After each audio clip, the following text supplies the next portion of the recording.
أعوذ بالله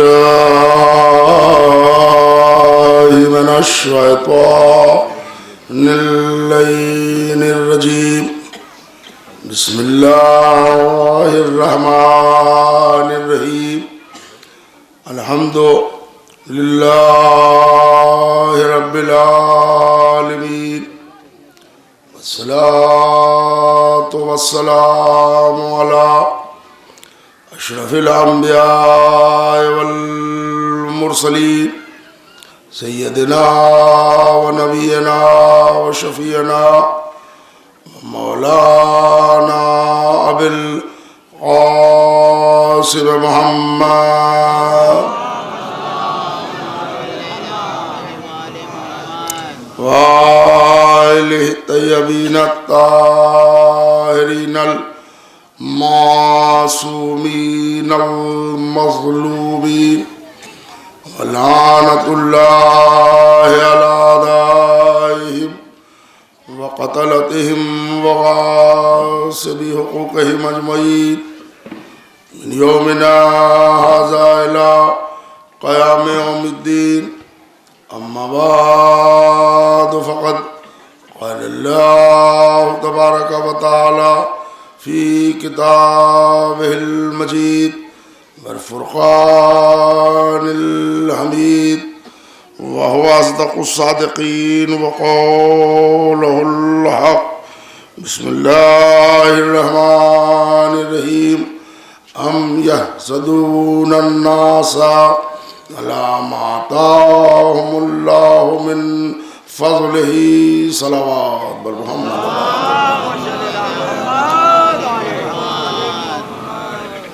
سامعین گرامی قدر، سورہ نساء کی ایک مختصر سی آیہ مبارکہ کو سرنامہ سخن کے طور پر آپ حضرات کی خدمت عالیہ میں پیش کرنے کی سعادت حاصل کی۔ اللہ کے کائنات اس آیہ مبارکہ میں ایک پوری تفصیل ہے، جس کا ابتدائی ٹکڑا ہے کہ ہم نے جو اپنے فضل و کرم سے انہیں دیا ہے، ان سے لوگ حسد کرتے ہیں۔ ذرا آپ حضرات کی پذیرائی، حوصلہ افزائی اور علمی نکات پر طائرانہ نظر رکھنے والے لوگ ہمارے سامنے ہیں۔ ایک دریافت کہ اہل بیت سے محبت کرنے والے لوگ ہیں، لیکن جتنے لوگ محبت کرنے والے ہیں، کچھ اس سے زیادہ لوگ عداوت کرنے والے ہیں۔ وجہ کیا ہے؟ محبت ہے فطری، عداوت ہے غیر فطری۔ پھر غیر فطری کی تعداد اتنی زیادہ کیوں ہے؟ اور اگر ایک جملہ آپ تک پہنچ جائے کہ جیسے محبت اہل بیت مسلسل ہے، ویسے ہی عداوت اہل بیت مسلسل ہے، تسلسل میں کوئی کمی نہیں۔ محبت کرتے ہیں آپ تو اس میں کوئی کمال کی بات نہیں ہے، کرنا ہی چاہیے، اس لیے کہ جو ذات آپ کو ملی ہے محبت کے لیے، اس کے یہاں کمال ہی کمال ہے، صفات ہی صفات ہے۔ تو اگر محبت نہ کریں تو حیرت کی بات ہے کہ کیسے لوگ ہیں آپ بے غیرت لوگ کہ آپ کو ایسی ذات سے محبت نہیں ہوتی، جنہوں نے اتنی قربانی دی ہے، اتنا بلیدان دیا ہے، اور اس طرح سے آپ حضرات کی خدمات انجام دی گئی ہے اور آپ کو انسانیت کا درس دیا ہے، اور آپ ان سے محبت نہ کریں۔ تو اگر قرآن میں آیہ مودت نہ بھی ہو تو کارنامہ آل محمد کے تقاضے ہیں کہ ان سے محبت کیا جائے۔ تو عقل بھی کہتی ہے کہ ان سے محبت ہو، شعور کا مطالبہ بھی ہے کہ ان سے محبت ہو، شرافت نفسی کے مطالبات بھی ہے کہ ان سے محبت ہو، ان کے خدمات کا انجام بھی یہی ہے کہ ان سے محبت ہو۔ پھر دنیا عداوت پر کیوں تلی؟ اور عداوت میں بھی ایسی عداوت کہ عداوت کو بھی شرمندگی ہو جائے، کوئی کسر۔ ایک ذات میں محبت کی ایک صفت ہونی چاہیے، اچھا ہو، دیکھنے میں اچھا لگے، گفتگو کرے تو لہجہ اچھا ہو، شکل و صورت ہو ذرا اچھی ہو، کارنامہ ہو تو ذرا اچھا ہو، خدمات ہو تو اچھے ہو، کوالیفیکیشن ہو تو اچھا ہو۔ تو جیسے جیسے اچھائی بڑھتی جائے گی ویسے ویسے جھکتا جائے گا آدمی، ہے نا؟ خوبی بڑھتی جائے گی، محبت بڑھتی جائے گی۔ تو اگر وہ محبت کی مجلس میں تو آپ سن چکے ہیں کہ ان کی خوبیاں کیا ہیں۔ وہ میرا موضوع اس وقت محبت اہل بیت نہیں، عداوت اہل بیت۔ اب آپ ذرا سا سہارا دیجئے گا، اس لیے کہ الٹی گنگا چلا رہا ہوں، اس لیے کہ محبت اہل بیت تو بہت مجلسیں ہیں آپ کے حافظے میں، ہم نے الٹی گنگا چلائی ہے عداوت اہل بیت۔ کیا وجہ ہے عداوت کی؟ دیکھیں، ایک بات پڑھے لکھے حضرات ہیں، مومن مومنات، مرد عورت بچے، صرف سوچیے آپ، ایک صاحب کے ہاں جھگڑا ہے۔ کیا جھگڑا ہے کہ شوہر اپنی زوجہ سے عاجز پریشان ہے، وہ رکھنا نہیں چاہتا، ٹھیک ہے؟ 4 لوگ گئے، شوہر کو سمجھایا، لڑکی کو سمجھایا، جھگڑا تھا، ختم ہو گیا۔ ایک صاحب کے ہاں بسہ 2 بسہ کی لڑائی تھی، تنازع چل رہا تھا، وہ شادی بیاہ میں نہیں جا رہے تھے، منہ موڑ رہے تھے، سلام دعا بند تھی، بھائی کیا ہوا؟ کہ لئے جھگڑا ہے پراپرٹی کا، وہ کہہ رہے ہیں کہ ایک بسہ میرا ان میں نکلتا ہے، وہ کہہ رہے ہیں ان کا ان میں نکلتا ہے۔ 4 لوگ بیٹھے، فیصلہ ہو گیا، جھگڑا ختم ہو گیا۔ 4 لوگ بھی فیل ہو گئے، بات دیوانی میں گئی، جج نے فیصلہ کر دیا، 1-2 سال کے بعد پھر مل گئے لوگ، ہو گیا، جھگڑا ختم ہو گیا، کورٹ نے جو ججمنٹ دیا وہ مان لیا گیا۔ تو جھگڑے، ذرا سا اس کی اسپریٹ پر غور کیجئے گا جو کہہ رہا ہوں، جھگڑے تنازع اگر ہوتے ہیں تو ایک وقت ایسا آتا ہے کہ حل ہو جاتا ہے۔ پھر وہ کون سا جھگڑا ہے آل محمد سے کہ آج تک عالم اسلام نے کوئی سلوشن نہیں نکالا، کوئی حل نہیں نکالا۔ اچھا، اب آپ کہیے گا کہ آپ نے صلح نہیں کی، تاریخ گواہ ہے ہم نے صلح بھی کی مگر آپ نے مانی نہیں۔ صلح بھی کیا، میدان میں تلوار بھی واپس لے لی، نہتھے تھے تلوار مانگ لی تو وہ بھی دے دیا، بھکاری تھے تو روٹی مانگی، اونٹ کی قطار ہم نے دے دی، ہے نا؟ ہمارا مال تھا، آپ غاصب بن کے آئے، ہم نے اس وقت بھی تلوار نہیں اٹھائی، پورا باغ دے دیا، اور آپ نے اتنا مزے سے کھایا کہ ڈگار بھی نہیں آئی۔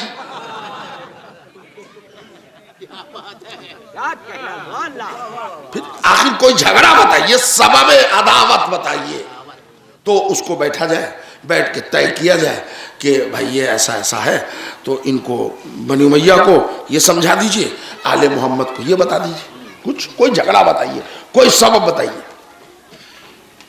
کوئی سبب نہیں ہے الا اس سبب کے جو قرآن نے بتایا۔ یہ اللہ کے فضل و کرم نے جو ان کو فضیلتیں دی ہیں، یہ اس سے حسد کرتے ہیں بس میرے بھائی، اور حسد وہ مرض ہے، کیا بتاؤں آپ سے، حسد وہ مرض ہے کہ جس کو ہوتا ہے وہ بھی نہیں بتاتا کہ ہم کو یہ ہو گیا ہے۔ جی علاج ہوگا، ایک ہے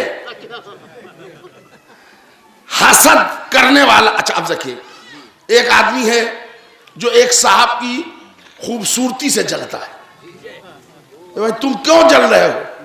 تو یہ بھی تو نہیں کہہ سکتا کہ ہم ان کے حسن سے جل رہے ہیں، پبلک میں منہ کیا دکھائے گا؟